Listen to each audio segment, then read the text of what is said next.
Ridwan, ada olahraga itu yang sekarang itu dia udah siap mandiri.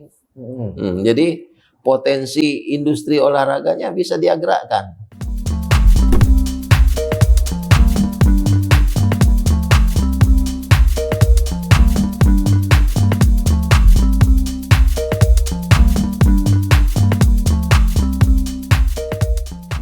Assalamualaikum warahmatullahi wabarakatuh. Tabikun, Tribuners, saat ini kita kedatangan tamu Ketua KONI Lampung, Bang Taufik Hidayat. Assalamualaikum. Waalaikumsalam. Gimana kabarnya hari ini? Alhamdulillah sehat. Sehat-sehat selalu.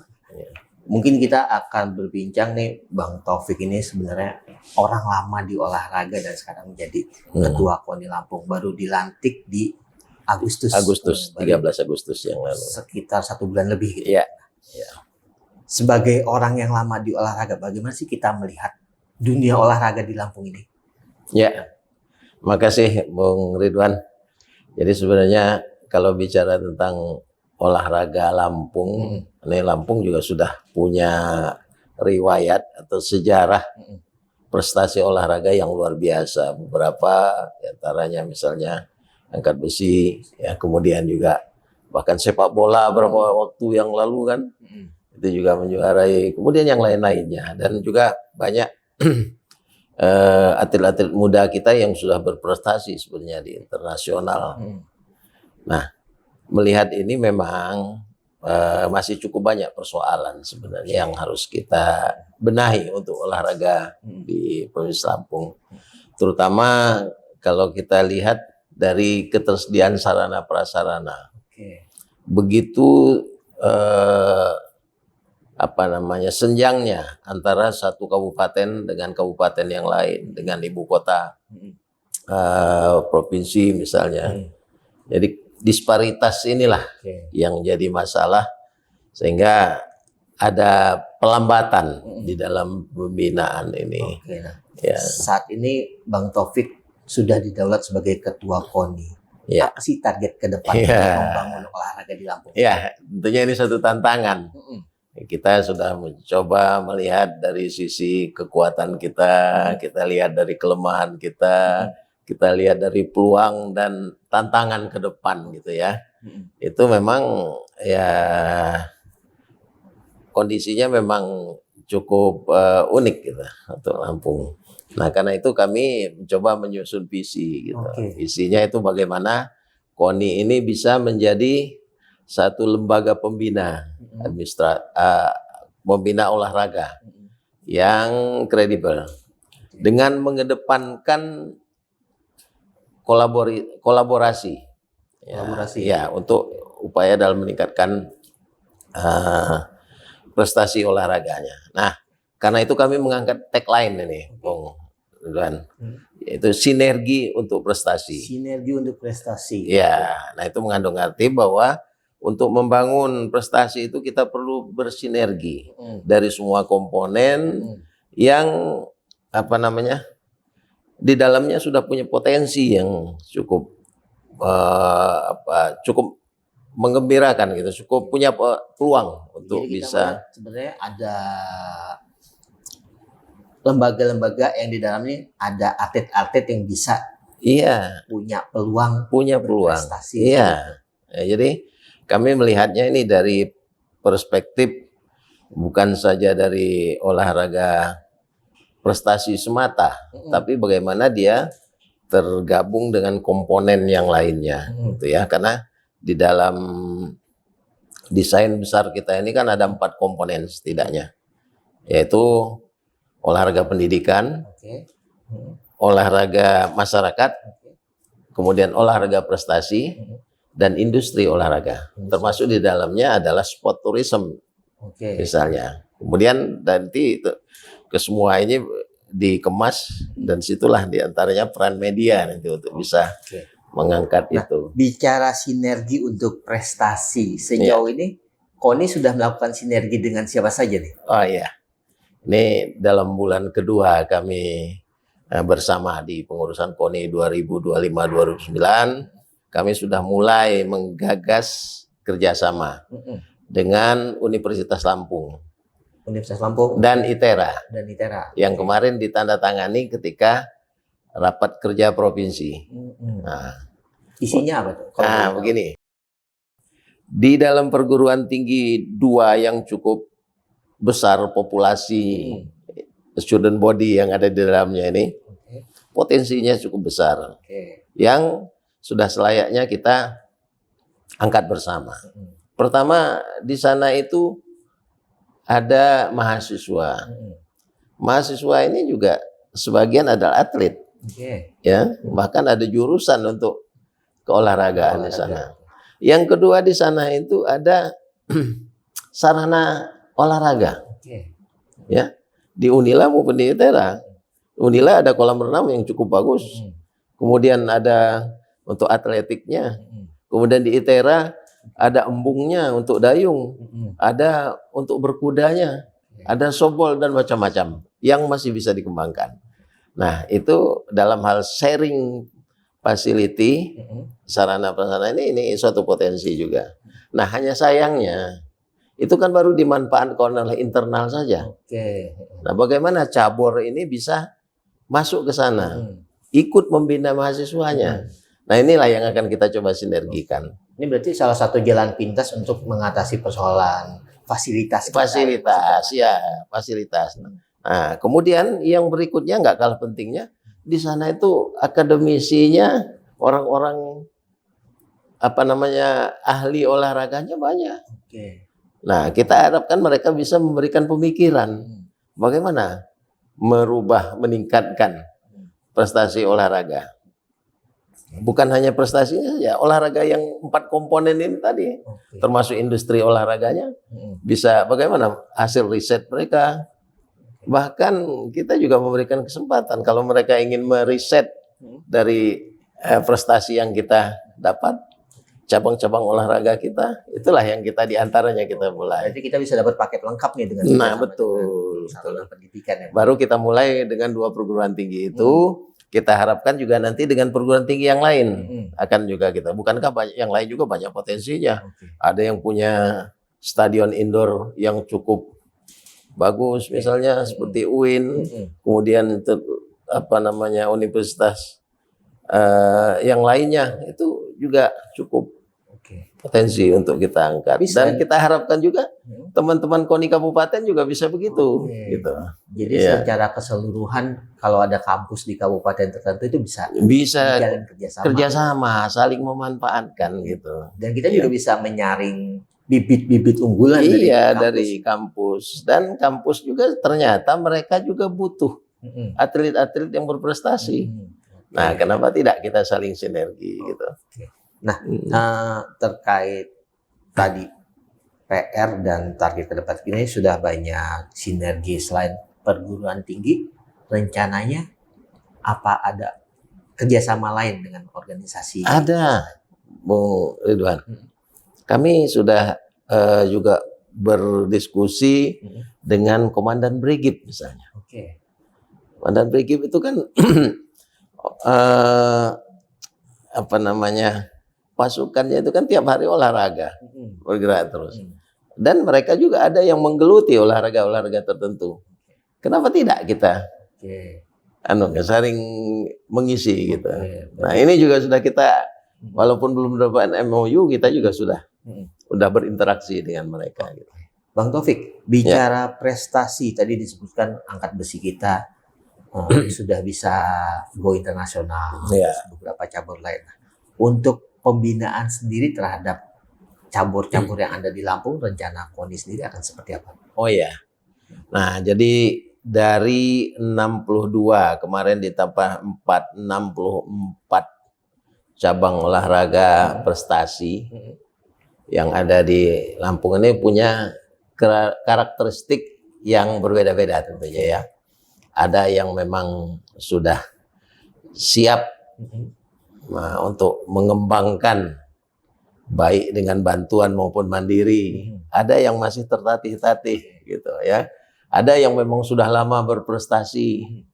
Nah, ini tentunya kita juga melihat dan berdiskusi dengan mereka, mendapatkan informasi tentang apa sih sebenarnya kendala yang dihadapi dan peluang ke depan, serta mungkin juga aset-aset atletnya gitu. Berarti Nah ini tentunya kita juga saling isi nanti anunya. kita sudah memetakan ya di tiap cabur ini apa yang akan Belum semua, sambil berjalan. Ya, beberapa di antaranya sudah mulai kita komunikasi yang mereka, dan salah satu target kita juga ingin membuat database nanti, database dari atlet-atlet kita, termasuk riwayat perjalanan karir prestasi mereka gitu ya. Kita akan ada websitenya juga nanti sehingga masyarakat juga bisa mengakses gitu. Nah ini yang dalam proses kita. Jadi siapkan. nanti bisa dilihat mana yang perlu dorongannya keras sekali, Iya, mana betul, dibantu dikit-dikit saja. dikit-dikit. Karena ternyata Bung Ridwan, ada olahraga itu yang sekarang itu dia udah siap mandiri. Jadi potensi industri olahraganya bisa digerakkan. Tapi ya tentunya perlu kita bimbing, kita diskusi bersama gitu. Iya. Kita perlu ada keterlibatan KONI di dalamnya. Ya, untuk prestasinya. Tetapi untuk dari industrinya ya silakan. Sehingga kalau mereka mampu mandiri, enak kita mendapatkan atau membina atletnya. Nah, bicara 64 cabur tadi, kalau tidak salah ada 4 cabur baru yang diresmikan di tahun ini. Itu boleh diceritakan, Bang Taufik?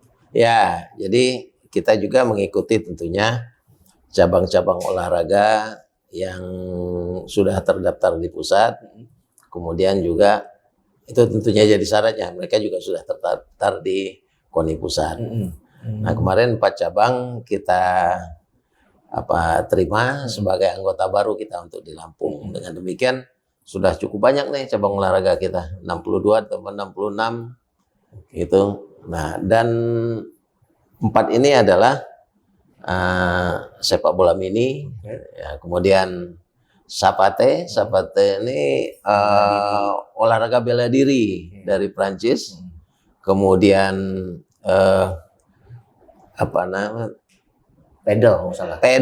pedal juga ini yang sudah sangat masalah lagi sekarang ini ya.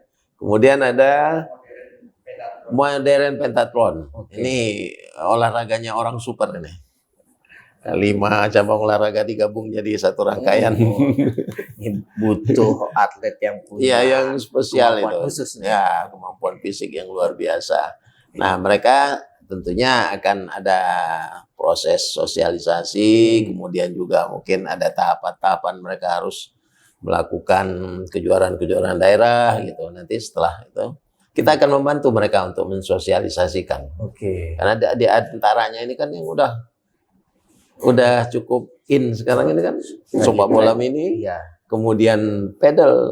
Nah ini industri olahraganya akan cepat berkembang gitu. Tapi jangan lupa, karena ada juga olahraga kita ini yang cukup banyak, tapi atletnya tidak ada.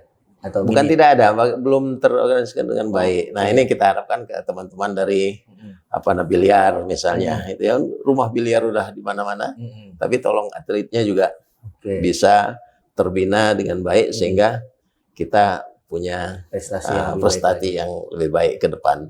Olahraga yang lain juga gitu. Tapi saya katakan tadi sepak bola mini, pedal, yang lain-lainnya ya sebagai olahraga baru. Ini kita coba ke setahun yang lalu nih. Waktu itu kan Pak PJ Gubernur Lampung dengan PJ Gubernur Banten melakukan MOU yang mau mengusulkan Lampung dan Banten sebagai tuan rumah PON 2032. Nah, sebagai ketua KONI gimana melihat hasil MOU ini? Kita melihat ini satu langkah dan peluang yang cukup baik sebenarnya. Dan ini bahan kita untuk mengikuti proses berikutnya. Karena untuk ini KONI pusat belum menyiapkan belum menyusun langkah-langkah selanjutnya. Tahap pendaftaran, mungkin juga nanti ada peninjauan, ada seleksi, mungkin tahapan itu. Ini memang belum, tapi setidaknya dengan MOU ini ya antara dua daerah ini sudah punya komitmen ingin bersama gitu. Dan ini juga kemarin kita ketika Rakernas kita sampaikan, dan kami dengan Banten pun sudah antara KONI Banten dengan KONI Lampung juga sudah bicarakan itu untuk menyusun langkah-langkah berikutnya. Namun untuk langkah berikutnya kami tentunya akan menunggu arahan dari pemerintah Provinsi Lampung. Tapi ini bisa memberikan dampak yang besar tidak untuk dunia olahraga maupun keekonomian di Lampung? Oh, jelas. Ya, jadi seperti yang saya katakan tadi, 4 komponen olahraga tadi itu sangat memberikan kontribusi yang signifikan bagi pertumbuhan ekonomi daerah. Begitu juga kalau ada event, apalagi ini event nasional yang terbesar di Indonesia, kalau dilakukan di Lampung, tentunya ya setidaknya sarana prasarana akan disiapkan. Kemudian juga ya kita tuan rumah tentunya dituntut juga untuk menyiapkan sebaik mungkin cabang olahraga dengan prestasinya gitu. Nah, kalau kita bicara olahraga kan biasanya kita bicara kompetisi untuk menemukan bibit-bibit yang baru ataupun untuk melihat sejauh mana sih prestasi dari satu cabur dan cabur yang lain. Nah, ini kan di bulan ini akan ada PON bela diri. Nah, KONI Lampung sendiri seperti apa nih menghadapi PON bela diri? Jadi ini kebijakan baru dari KONI Pusat. Jadi sementara di antara PON besar yang nanti 2028 di NTB NTT akan ada beberapa PON. Nah, tahun ini PON bela diri tahap pertama. Kemudian untuk 10 cabang olahraga. Nanti akan ada beberapa cabang olahraga lagi, 6-8 cabang olahraga lagi, yaitu PON bela diri tahap 2 tahun 2026. Kemudian akan ada lagi PON pantai. Semua yang nuansa pantai. Berarti olahraga yang memiliki kemiripan ya, seperti itu. Di pantai ya, lokasinya pantai, mungkin antaranya poli pantai, selam, renang laut, dan sejenisnya itu. Nanti akan ada. Kemudian PON indoor. Semua yang di dalam gedung. Mungkin tenis meja, tenis lapangan, basket, semacam itu. Akan juga. Kemudian nanti akan lagi ada PON remaja. Nah, itu informasinya hanya saja untuk yang itu belum diagendakan untuk 2026.